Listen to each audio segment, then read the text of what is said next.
Hello guys, welcome to my humble YouTube channel where I bring you fanfiction that will brighten your days. Before we start, a subscribe is greatly appreciated, and don't forget to leave a like and ring the bell icon so you won't miss exciting new fanfiction stories. The Anomaly, TensuraXDate Alive, by Humpzwas Chapter 13, The Eighth Spirit. A few days later, after Rimuru transferred to Ryzen High School, Rimuru just woke up from a sleep that felt like eternity to her. She went downstairs and saw everyone gathered in the kitchen. "What are you all doing?" Rimuru asked. "Rimuru, good morning," Toka said with enthusiasm. "We're making hot pot for Shido, you should join us too, Rimuru." "Sure." Rimuru nodded and walked towards the hot pot they made.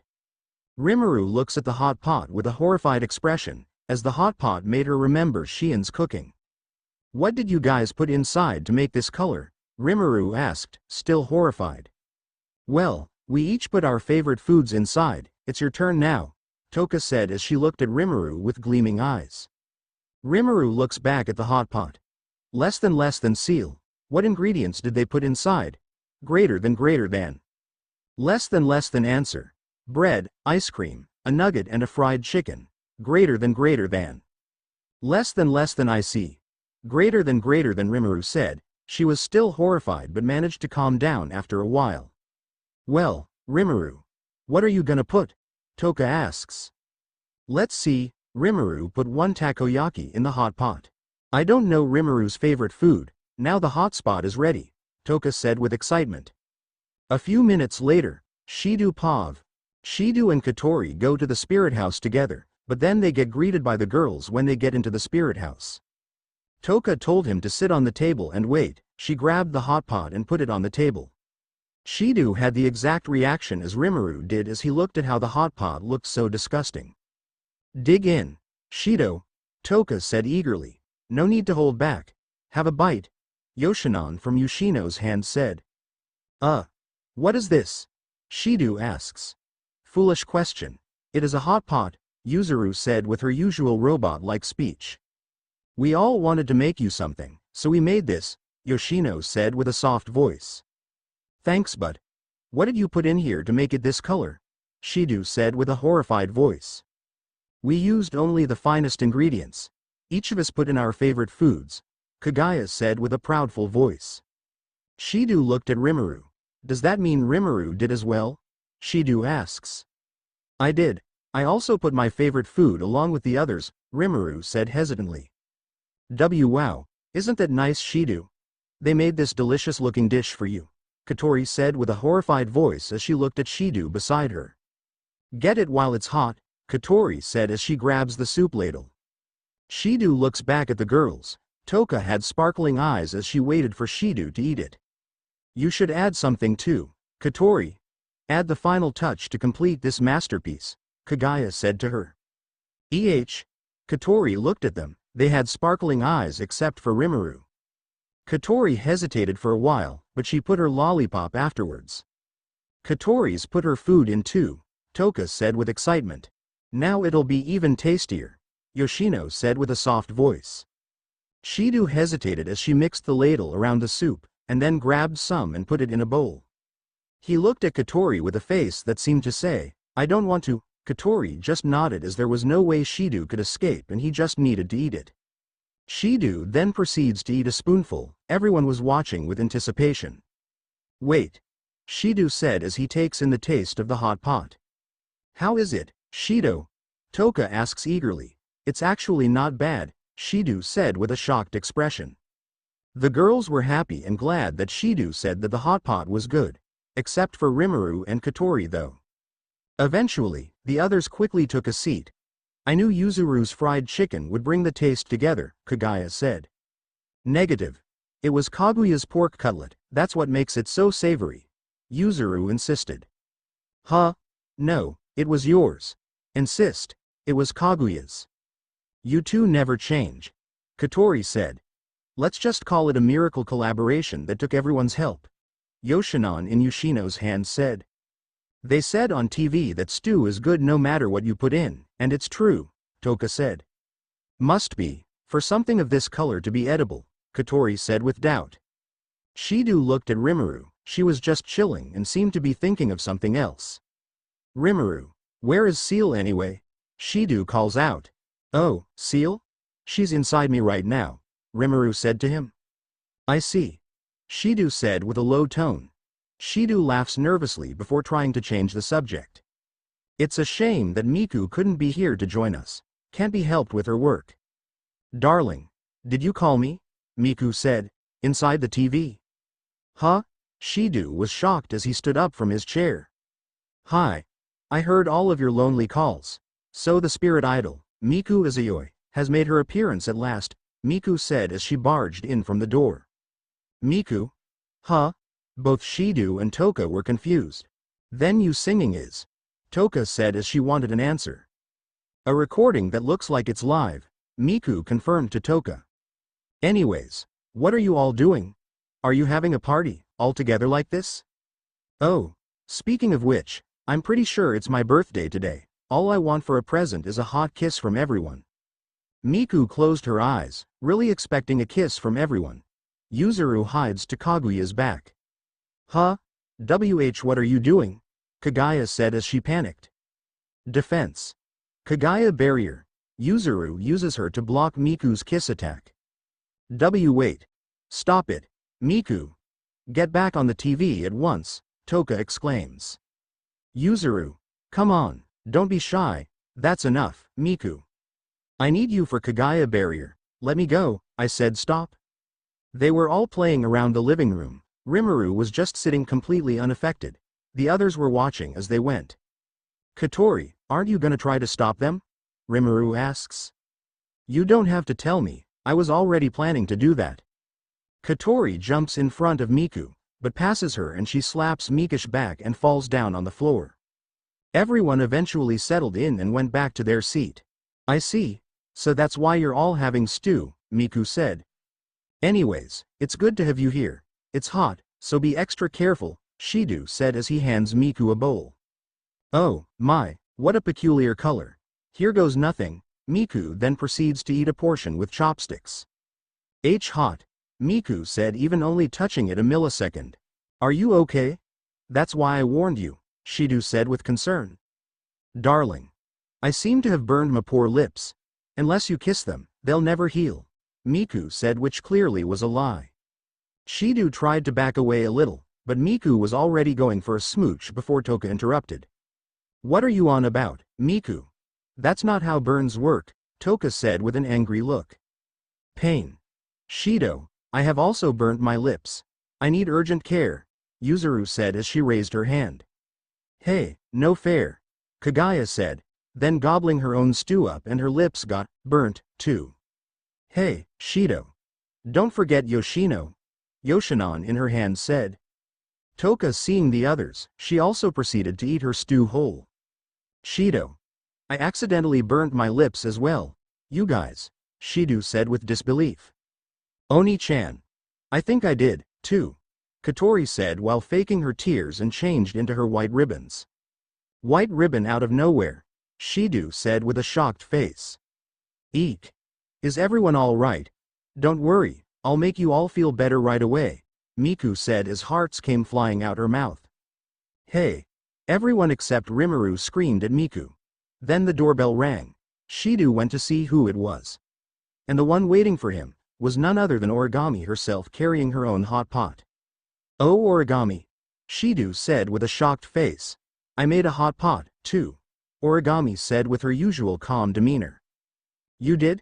Shido then grabbed the hot pot from her. Thank you. Origami then removes the lid from the pot, revealing the stew. It looked disgusting. It was even worser than the girls made. It's a turtle, scorpion, and seal body parts, boiled in an energy drink, she said completely while keeping a straight face. Please tell me your thoughts the next time we meet. She was totally ignoring the face Shido was making. Origami then rushed off to leave before taking a peek then leaving. Shido fell down on his knees with regret. Then a sudden spacequake alarm occurred, catching the attention of Shido and the other spirits. Shido. Katori goes back to her black ribbon, or commander mode. Rimuru Pav. Hearing the spacequake alarm, Rimuru stood up, and quickly tried to go to her room until Kotori interrupted her. Rimuru, what are you up to this time? Kotori said with suspicion.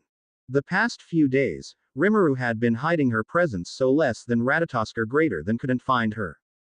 And this proved to be annoying to Kotori, so she knew what Rimuru was about to do this time. So she brought her to Fraxinus and was constantly reminded to not act on her own. When it was finally over, Rimuru thought she was free to go. But now, she finds herself being forced to stay at Fraxinus and assist the others in supporting Shido to seal the new spirit. Rimuru couldn't escape because Kotori had given her a set of cameras to keep an eye on her. Can things get any worse? Rimuru muttered to herself. Come on, Rimuru, let's cheer up a bit, said Kotori from the commander's seat. Rimuru wore a bored expression and responded, how joyful is it to be forced to come up here and witness these things? It's an exaggeration to say, caught. This is asking for help, Kotori replied. It's the same. Rimuru sighed. At this point, Kotori gave up on Rimuru and turned to the main screen, addressing Shido, Haze, okay, whatever, but don't try to hide. ... As if it couldn't get any worse, Rimuru was forced to wait until evening because the spirit was hard to find. Shido Pav, you're all set, Shido. Kotori said. Yeah, whenever you're ready. Shido then gets teleported in the middle of a broken theme park. How do I put it? So eerie, Shido said as he started to walk around to find the spirit. This park has been abandoned since the Great Spatial Quake. It's far enough from redevelopment that it's still untouched to this day. Kotori said through comms. Then it's as it was 30 years ago. Shido said while looking around. The spirit moved from the spatial quake's origin to that area somewhere. Make contact before the AST shows up, said Kotori. Roger that. What the heck? Shido said with a surprised expression. What is it? Kotori said, immediately demanding an answer. The buildings in front of Shido were oddly different, it was not broken like anything else in the theme park. This can't be what it was like. There's just no way, Shido said with disbelief. It's faint, but we're detecting spirit waves nearby, said by less than boss greater than Mikimoto. What you're seeing was manifested by a spirit's powers, said by less than nail knocker greater than Shizuki. You hear that, Shido? The spirit we're after is close by, Kotori said. Seeing that no one was paying attention, Rimuru quickly erased her presence and stood up. But just as she was about to teleport to another location, she heard Kotori's voice. Where are you going to hide, Rimuru? Kotori asked without even looking at her. Startled by Kotori's voice, Rimuru reappeared with a disappointed expression. How can I still be found out? She murmured to herself. Rain stepped in front of Rimuru and spoke softly. Every time the system can't find your picture, it reports it to the main screen. So don't try to run away. Everyone just wants the best for you. Who knows what would happen to you if no one was watching, so don't be reckless like that again. Okay, then I'll stay here, Rimuru said helplessly as she sat down. At this moment, Rimuru couldn't display her full strength. She was under the supervision of the organization, so she had to be managed like this. Shido was walking until he got interrupted by someone else's voice. Era. How rare a sight. Usually when I get pulled here, I never meet anyone but the AST. It was the spirit standing in the roof in front of Shido. She had emerald-colored hair and eyes. She wore a purple semi-transparent suit with star patterns all over it. A belt is hung at her waist and some articles of cloth are attached to it. She wears a cape and a witch hat with a pair of bat wings and a belt with a gemstone attached to its front. The spirit immediately got Rimuru's attention, and as expected of Seal. Less than report. The spirit in the monitor is Natsumi Kuno, or less than which greater than. The spirit then suddenly jumped in front of Shido. There's nothing to be afraid of. I'm not going to eat you or anything. The spirit said with a seductive voice. I'm. Shido was clearly nervous while looking at her. You're actually kinda cute, she said, then putting her hand on his chin. Why are you in a place like this? Aren't there alarms to take shelter when a spirit appears? She asks. That's. Before Shido could continue talking, he got cut off by Kotori. Shido. Our choices. Kotori said. On the main screen, the options appeared. 1. For one reason only. To meet you. 2. I don't know. I escaped late and ended up here. 3. Since you're here, can I fondle your boobs? Make your choice, everyone. Katori said. The screen immediately showed the results. 25% option 1. 75% option 2. 0% option 3. Rimuru thought to herself, less than oh, so this is how they work. Wait, why is there option number 3? Luckily, no one chose it. At least you can still trust these people a little. Greater than. Option 2 it has some truth to it. Though, I'm shocked. Not a single person chose 3. Figured Kanazuki at least would pick that as a joke. Katori said. Budding breasts are supreme. Such floppy boobs don't interest me. If it was to lick the back of her knee, I'd have second thoughts, but.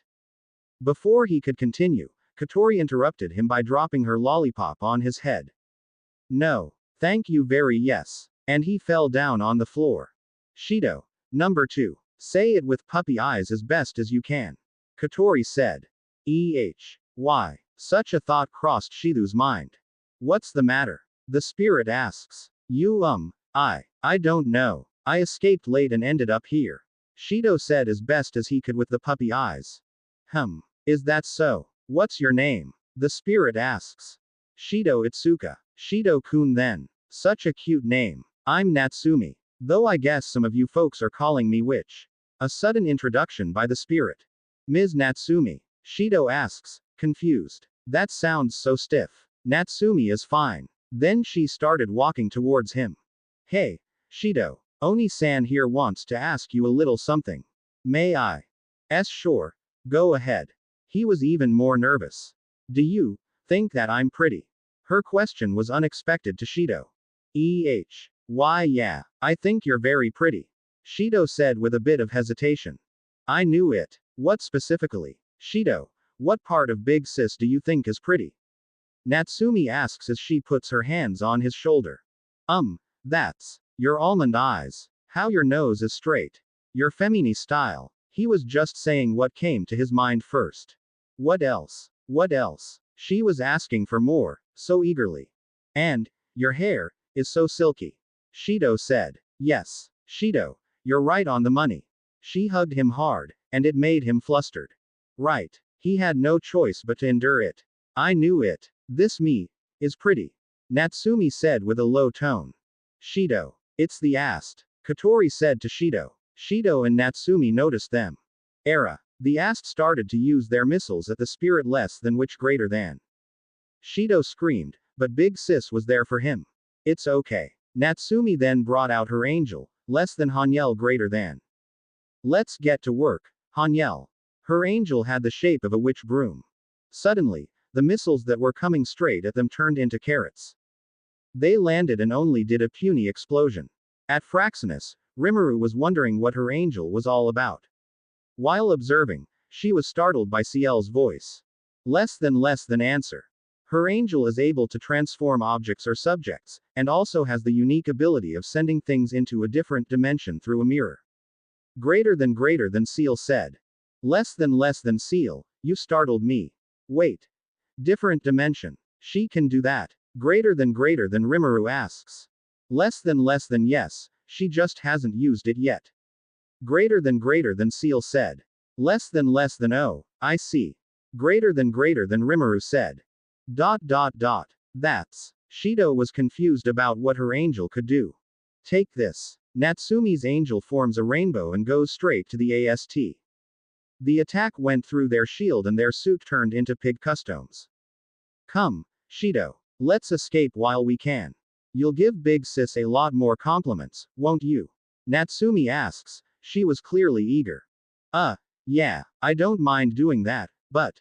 Before Shido could continue talking, they were interrupted by a stray missile, which had become a carrot exploded near where Natsumi and Shido were standing and threw dust into the air. This shock caused them to temporarily close their eyes. Some of the dust got up into Natsumi's nose and caused her to sneeze. The surveillance camera is inoperable. Said by less than bad marriage greater than Kawago. We'll restore it briefly. Shizuki said. ... Didn't see that coming. You okay, Natsumi? Shido asks until he gets interrupted by Katori's voice. Shido, it's an emergency. Natsumi's happiness meter is plummeting. The alarm was going off. You saw, right? Natsumi asks with an angry tone. Shido coughs confused as to what she's talking about. Don't play dumb. You saw my unforgivable. You won't get away with it. She was clearly furious. Shido Itsuka, your life. It's about to be over for good. Natsumi's declaration made Shido even more confused. Without delaying any more, she flew away with her broom. Why did she just vanish like that? Shido still had no clue on what just happened.